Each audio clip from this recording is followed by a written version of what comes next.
E, se isso ocorrer, aqueles que o fizerem serão responsabilizados, inclusive com a cassação do registro ou a cassação do mandato. No discurso realizado na tarde desta terça-feira 12, durante a inauguração do Centro Integrado de Enfrentamento à Desinformação e Defesa da Democracia, o presidente do Tribunal Superior Eleitoral, Alexandre de Moraes, anunciou que a Corte Eleitoral estará alerta a discursos supostamente antidemocráticos e de ódio, e ressaltou que aqueles que propagarem desinformação serão responsabilizados, podendo ter seus registros ou mandatos cassados.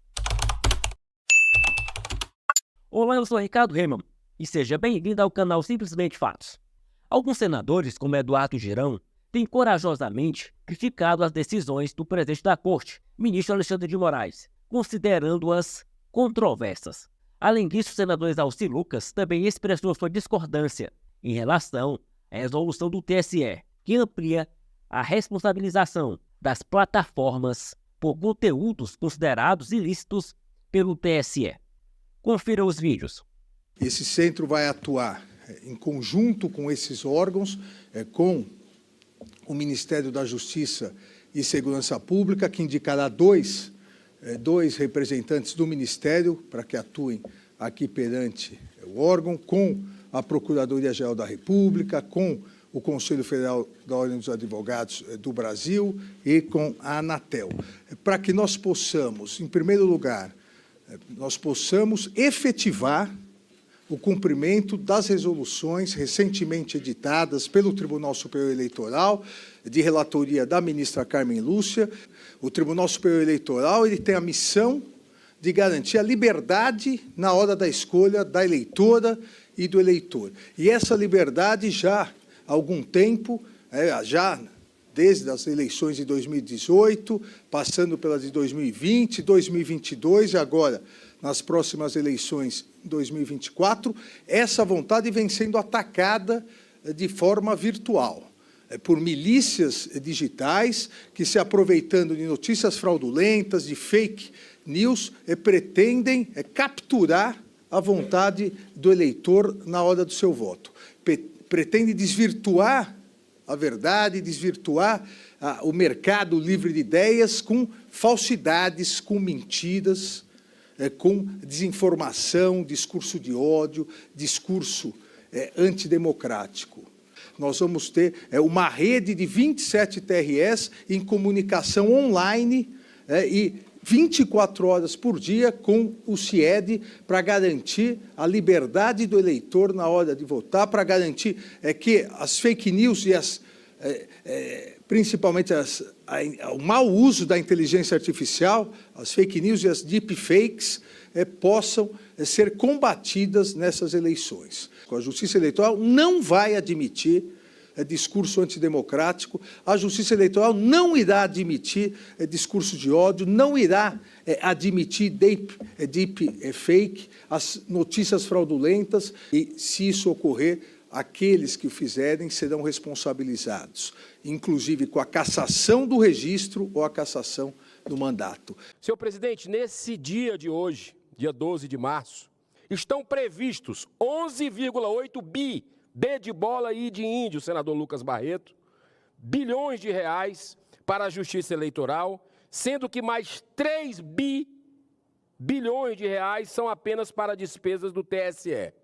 Então, o mínimo que se poderia esperar é que tivéssemos no Brasil a garantia de eleições livres, limpas e isentas de qualquer nível de parcialidade ou, o que é pior, perseguição política. Mas não é o que temos assistido nos últimos anos. Vou me reportar aqui hoje a duas decisões absolutamente controvertidas tomadas pelo TSE na última semana. A emissora Jovem Pan, senador Plínio Valério, e a jornalista Pietra Bertolazzi foram multadas em R$30 mil, simplesmente por terem criticado a senhora Janja, esposa de Lula, e elogiado a senhora Michele, esposa de Bolsonaro. Segundo o TSE, isso teria interferido nas eleições de 2022, acredite se quiser. E chamou a atenção o voto do ministro Moraes, que fez um contorcionismo, um malabarismo que, se ocorresse em algum outro país, isso era um escândalo. Mas numa Suprema Corte de Justiça Eleitoral do Brasil é algo assustador. O próprio ministro Alexandre reconhece que não é qualquer ofensa às esposas de candidatos que será levada em conta pela Justiça. Nisso ele está correto.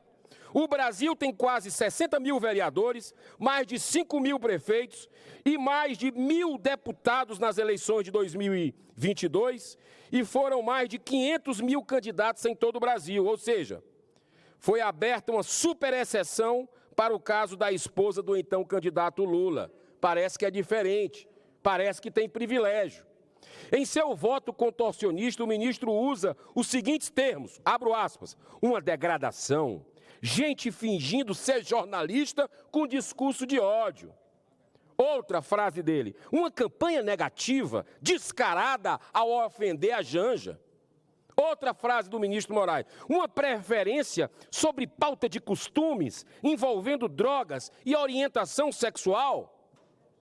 Na realidade, esse é mais uma deplorável arbitrariedade que visa exclusivamente intimidar e perseguir veículos e profissionais que têm coragem de criticar um sistema apodrecido.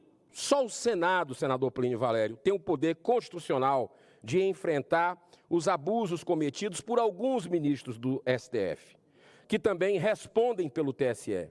Abusos cada vez maiores e mais frequentes, como se deu nas últimas eleições presidenciais, em que o TSE, como eu disse aqui, funcionou como um verdadeiro partido político, beneficiando um dos candidatos, a ponto de proibir que verdades públicas fossem informadas aos eleitores. Dentre elas, a posição favorável ao aborto do PT, do Lula, e seus aliados, assim como a amizade de Lula com ditadores sangrentos, covardes, a exemplo de Nicolás Maduro e Daniel Ortega. Avaliando os impactos da nova resolução do TSE no Marco Civil da Internet, apontada como contrária ao Marco Civil da Internet. Essa análise visa expor as falhas intrínsecas da norma e suas repercussões potencialmente prejudiciais, englobando aspectos econômicos, jurídicos e políticos.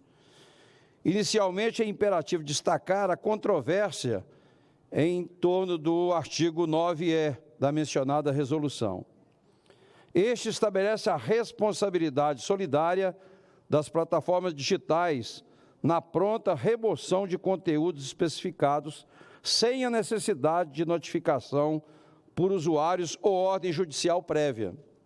Então, fica a plataforma digital com essa obrigação de remover, retirar os conteúdos, inclusive sem notificação e sem ordem judicial. Tal premissa desencadeia um debate sobre a violação ao Marco Civil na internet. Ao impor às plataformas a obrigação de monitorar e remover conteúdos de forma proativa, a resolução colide frontalmente com a liberdade de expressão, suscitando temores de censura indireta pelo excesso de zelo na moderação dos conteúdos, que, embora a resolução vise combater desinformação e discurso de ódio, sua abordagem ampla e imprecisa suscita preocupações significativas quanto à legalidade e à proporcionalidade das medidas. Eu agradeço a atenção, presidente, porque essa matéria, eu digo sempre aqui, o TSE normatiza, executa, fiscaliza e julga. Não dá para pegar um projeto de lei que nós estávamos discutindo aqui e fazer uma resolução em cima de uma matéria que não foi aprovada. Agora, essa casa precisa, de fato, discutir e elaborar, regulamentar essa questão, porque quando a gente não faz, acaba incentivando os outros a fazerem. E é exatamente o que aconteceu e acontece sempre com o TSE.